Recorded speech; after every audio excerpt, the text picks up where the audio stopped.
नमस्कार दोस्तों, आप सभी का स्वागत है आपके अपने यूट्यूब चैनल पवार के वीडियोस में। दोस्तों, एक बार हम फिर हाजिर हैं आपके लिए एक नई जानकारी के साथ और एक नई इन्फॉर्मेशन के साथ। तो दोस्तों, आज जो हम जानकारी लेकर आए हुआ है एमपीपीएससी से रिलेटेड लेकर आए हैं।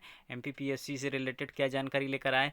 तो दोस्तों, मध्य प्रदेश गवर्नमेंट के जरिए दोस्तों एमपीपीएससी के जरिए सेट के एग्ज़ाम निकाले गए। ये सेट का एग्ज़ाम क्या होता है दोस्तों?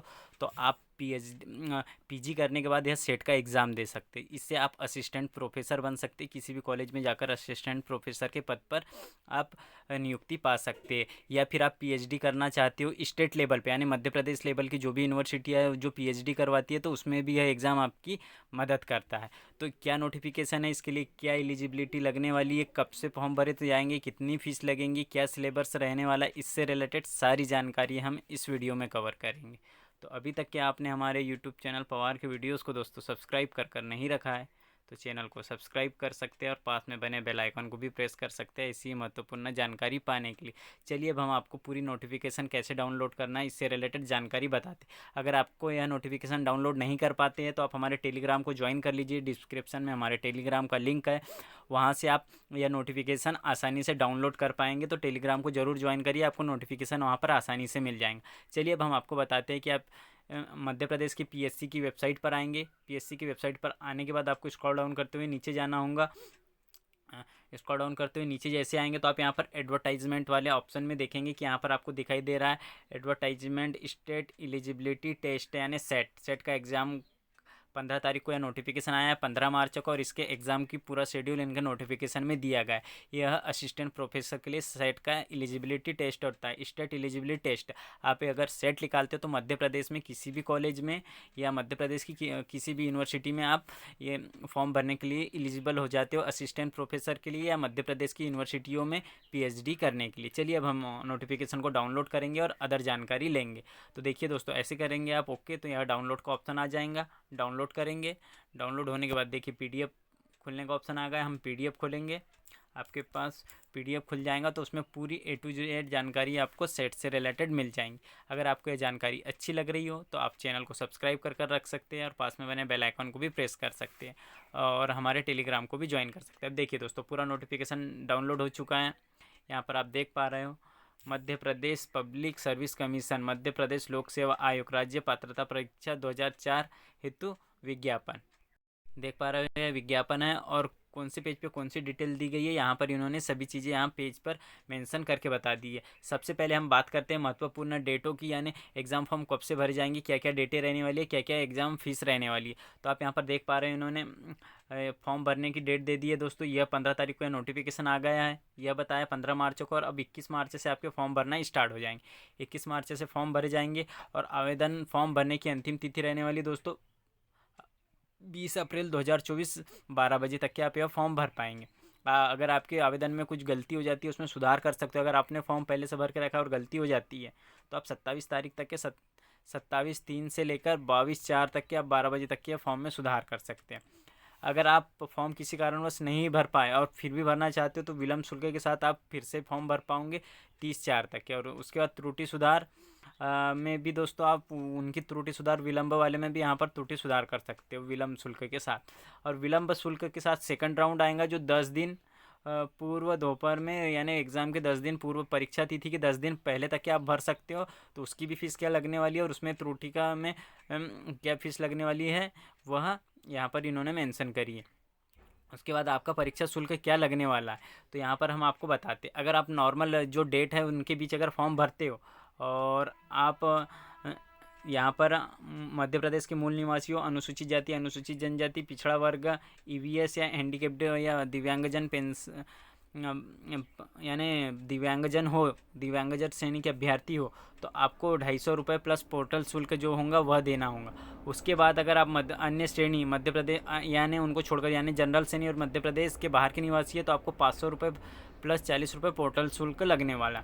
अगर आपके फॉर्म में कुछ गलती हो जाती है और आप बाद में फॉर्म सुधारते हो तो 50 रुपये प्रति सत्र के हिसाब से आपको फॉर्म फीस भरनी होगी। अब विलम्ब शुल्क विलम्ब शुल्क के साथ आप अगर भरना चाहते हो फर्स्ट राउंड जो हमने आपको अभी पहले ऊपर बताया था, तो अगर फर्स्ट राउंड के विलम्ब शुल्क के साथ आप भरना चाहते हो तो 3,000 रुपये प्लस 40 रुपये पोर्टल शुल्क, फिर वह कोई भी कैटेगरी का हो सबको सामान्य ही लगेगा। और उसमें आप त्रुटि सुधार करना चाहते हो तो 50 रुपये लगेंगे। उसके बाद अगर आप सेकंड राउंड में 10 दिन पूर्व तक यानी परीक्षा के 10 दिन पूर्व तक के भी आप नहीं भर पा रहे और भरना चाहते तो फिर आपको 25,000 रुपये फीस लगेंगी प्लस 40 रुपये पोर्टल शुल्क के साथ इतनी फीस आपको देना होगा, तो भी आप फॉर्म भर सकते हो। तो हमने फीस से रिलेटेड बात कर ली और डेटों से रिलेटेड बात कर ली और परीक्षा तिथि की बात कर लेते हैं। दोस्तों अभी इन्होंने बोला कि हम एग्ज़ाम डेट अलग से आपको बताएंगे, अभी हम एग्ज़ाम डेट आपके लिए मेंशन नहीं कर रहे हैं। चलिए, यह परीक्षा शुल्क से और पूरी फॉर्म भरने की डेट से, परीक्षा एग्जाम डेट से रिलेटेड सभी बातें होगी। अब पेपर कैसे होगा, तो आप यहाँ पर देख पा रहे हो 2 पेपर होंगे, जो एक आपका जनरल पेपर होगा और एक सेकंड आपने जिस भी सब्जेक्ट में मास्टर डिग्री यानी पीजी कर रखा है उस सब्जेक्ट का आपका पेपर होने वाला है। और पेपर कैसे होगा, तो ओएमआर आधारित ऑफलाइन पद्धति पर होगा, यानी ओएमआर सीट के जरिए आप ऑफलाइन यह पेपर दोगे। और टोटल 20 विषयों के लिए यह पेपर आयोजित हो रहे हैं, जिसमें 2 प्रश्न पत्र होंगे जैसा कि हमने आपको बताया।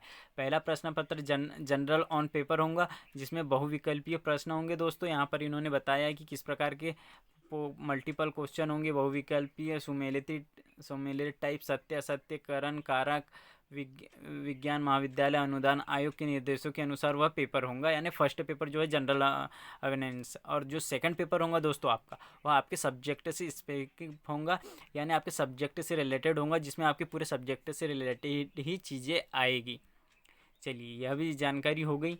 और इसके बाद दोस्तों इसमें क्या महत्वपूर्ण जानकारी, जैसे शैक्षणिक योग्यता, तो अब इन्होंने यहाँ शैक्षणिक योग्यता के बारे में बताया। यह बोल रहे हैं दोस्तों, अभ्यर्थी केंद्रीय अधिनियम या राज्य अधिनियम द्वारा स्थापित किसी विश्वविद्यालय, शैक्षणिक संस्थान या विश्वविद्यालय अनुदान आयोग में दोस्तों सन 1956 से लेकर अभी तक के जो भी है दोस्तों इनका विद्यालय का, वो विद्यालय में स्नातकोत्तर के अंतिम वर्ष, स्नातकोत्तर तृतीय और स्नातकोत्तर चतुर्थ सेमेस्टर में अध्ययनरत विद्यार्थी पात्र होंगे। यानी अगर आप लास्ट ईयर में भी वो पीजी कर रहे हो तो भी आप यह फॉर्म भर पाएंगे, और जिनका कंप्लीट है वह तो भर ही सकते हैं, लेकिन जो रनिंग वाले हैं लास्ट ईयर वाले वह भी यह फॉर्म भर पाएंगे। थर्ड फोर्थ सेमेस्टर जिनका हो गया है और रिजल्ट आने का बाकी है वह भी यह फॉर्म भर पाएंगे। अब आपको यह क्वालिफाइड के लिए कितने अंक लेने हैं, यानी आपको यह फॉर्म भरने के लिए कितने अंक होना चाहिए आपके पास पीजी में। अगर आप जनरल से है तो दोस्तों आपको 55% लगेगा, और आप अनुसूचित जाति, अनुसूचित जनजाति, दिव्यांगजन है तो दोस्तों आपको 50% लगेगा। और मध्य प्रदेश के बाहर के निवासियों के लिए तो 55% जनरल के समान ही उनको सभी चीज़ें लगने वाली है, और ईवीएस वालों के लिए भी यहाँ पर इनको 55% लगने वाला है। और यहाँ पर इन्होंने बोला ऐसे पीएचडी धारक जिनकी स्नातकोत्तर परीक्षा 19 सितंबर 1991 के पूर्व हो चुकी है, उन्हें 5% की छूट दी जाएंगी, उन्हें भी यहाँ पर छूट दी जा रही है। अब उनसे रिलेटेड भी बात होगी। परीक्षा परिणाम की घोषणा, तो यहाँ परीक्षा परिणाम की घोषणा यह दोस्तों 13% परिणाम घोषित किया जाएगा, 87% और 13% स्लॉट एवं माननीय न्यायालय के निर्देशानुसार रहेगा। दोस्तों यहाँ पर यह भी चीज़ें होगी। चलिए आगे बात करते हैं। अब आपको कितने अंक लाना होगा यह एग्ज़ाम क्वालिफाइड करने के लिए, तो क्वालिफाइड करने के लिए आप अगर जनरल कैटेगरी से हो तो आपको 40%, और आप ओबीसी, एससी, एसटी और दिव्यांगजन हो तो आपको 35% लाना होगा। और आप यह मानकर चलिए कि आप अगर आप मध्य प्रदेश स्टेट लेवल का एग्ज़ाम क्वालिफाइड यानी स्टेट क्वालिफाई करते हो तो आप मध्य प्रदेश के किसी भी यूनिवर्सिटी कॉलेज में पढ़ाने के लिए एलिजिबल हो जाओगे। असिस्टेंट प्रोफेसर के लिए या पीएचडी करना चाहते हो तो आपको वहाँ पर छूट मिलेगी मध्य प्रदेश की ही यूनिवर्सिटियों में। आगे देखिए लीजिए, इन्होंने यह दे दिया गया है। और एग्ज़ाम सेंटर क्या क्या रहने वाले हैं, तो टोटल 12 एग्ज़ाम सेंटर रहने वाले हैं। यहाँ पर आप देख सकते हो आपकी सुविधा के अनुसार जो भी एग्ज़ाम सेंटर आप भरना चाहते हो। उसके बाद दोस्तों यहाँ पर इन्होंने बता दिया है कि प्रश्न पत्र में क्या क्या रहने वाला है। तो प्रश्न पत्र सामान्य शिक्षण एवं शोध की अभिवृत्ति पर रहेगा, जिसमें प्रश्न पत्रों की संख्या 50 रहेंगी और अंक 100 का रहेंगे, यानी 2 नंबर का एक क्वेश्चन रहने वाला है। वही चयनित विषय यानी जिससे आपने पीएचडी किया उसमें आपके 100 क्वेश्चन रहने वाले हैं और 200 नंबर का आपका पेपर रहने वाला, यानी 2 नंबर के यहाँ पर भी। और इसमें कोई माइनस मार्किंग नहीं होने वाली दोस्तों। इन्होंने आगे ऐसा मेंशन कर दिया कि माइनस मार्किंग नहीं रखने वाले एग्जाम में, बिना माइनस मार्किंग वाले रहेंगे। जैसे कि आप यहाँ पर देख रहे हो ये अंकन योजना में इन्होंने यहाँ पे सब मेंशन कर दिया। ऋणात्मक मूल्यांकन नहीं किया जाएगा। ऐसा इन्होंने कहा है। तो आपको डरने वाली बात नहीं है कि आपका कोई माइनस मार्किंग इस पेपर में नहीं रहने वाली। प्रश्न पत्र कौन कौन सी लैंग्वेज में रहेंगे, तो आप अगर हिंदी जानते हो तो इंग्लिश में, हिंदी में दे सकते हो, और इंग्लिश जानते हो तो इंग्लिश में, यानी 2 लैंग्वेजों में आपका पेपर होने वाला। अब आप कहाँ कैसे फॉर्म भर सकते हो, तो आप इनकी वेबसाइट पर MPPSC MP गवर्नमेंट इनके ज़रिए आप यह फॉर्म भर सकते हो। इस प्रकार यह पूरी जानकारी यहाँ पर इन्होंने आवेदन पत्र कैसे भरे उसका पूरा नोटिफिकेशन दे दिया। दोस्तों हम पूरा वीडियो बनाएंगे तो बहुत बड़ा हो जाएगा, तो आप यह नोटिफिकेशन हमारे टेलीग्राम को ज्वाइन करके डिस्क्रिप्शन में दिया है, वहाँ को से डाउनलोड करके पूरी जानकारी ले सकते हो। इस प्रकार यह 19 पेजों में पूरा नोटिफिकेशन है, और यह सब्जेक्ट उन्होंने दे दिए गए कि किस सब्जेक्ट का क्या क्या क्या रहने वाला है, कहाँ से कौन सा सब्जेक्ट है, इतिहास में क्या रहने वाला, आधुनिक इतिहास, मध्यकालीन इतिहास और प्राचीन इतिहास से आएंगे क्वेश्चन, किसमें कैसे कैसे आने वाले हैं, यही इन्होंने यहाँ पे मेंशन कर दिया सब्जेक्ट के अनुसार। यहाँ पर पूरी जानकारी इन्होंने इस प्रकार मेंशन कर दी है, और ये सब्जेक्ट की यानी लैंग्वेज आप जो भी लेना चाहते हो वह भी जानकारी मेंशन कर दी है। फिर भी अगर आप कोई जानकारी लेना चाहते हो तो आप इनके हेल्पलाइन नंबर पर कॉल करके यह जानकारी ले सकते हो। तो आपको यह जानकारी अच्छी लगी हो दोस्तों, तो आप हमारे चैनल को सब्सक्राइब कर सकते हैं और पास में बने बेल आइकन को भी प्रेस कर सकते हैं। और आने वाले टाइम में हम आपको दोनों में डिफरेंस बता देंगे कि सेट एग्ज़ाम, दोस्तों सेट एग्ज़ाम क्या होता है और नेट के एग्ज़ाम में क्या डिफरेंस है, सेट के एग्ज़ाम में और नेट के एग्ज़ाम में क्या डिफरेंस है। तो इस पर हम जल्दी आपके लिए एक वीडियो लाने वाले हैं बहुत अच्छा, जिसमें आप आसानी से समझ पाएंगे कि सेट और नेट के एग्ज़ाम में क्या डिफरेंस है। तो आप हमारे इस महत्वपूर्ण जानकारी पाने के लिए चैनल को भी सब्सक्राइब कर रख सकते हो। सो थैंक यू दोस्तों।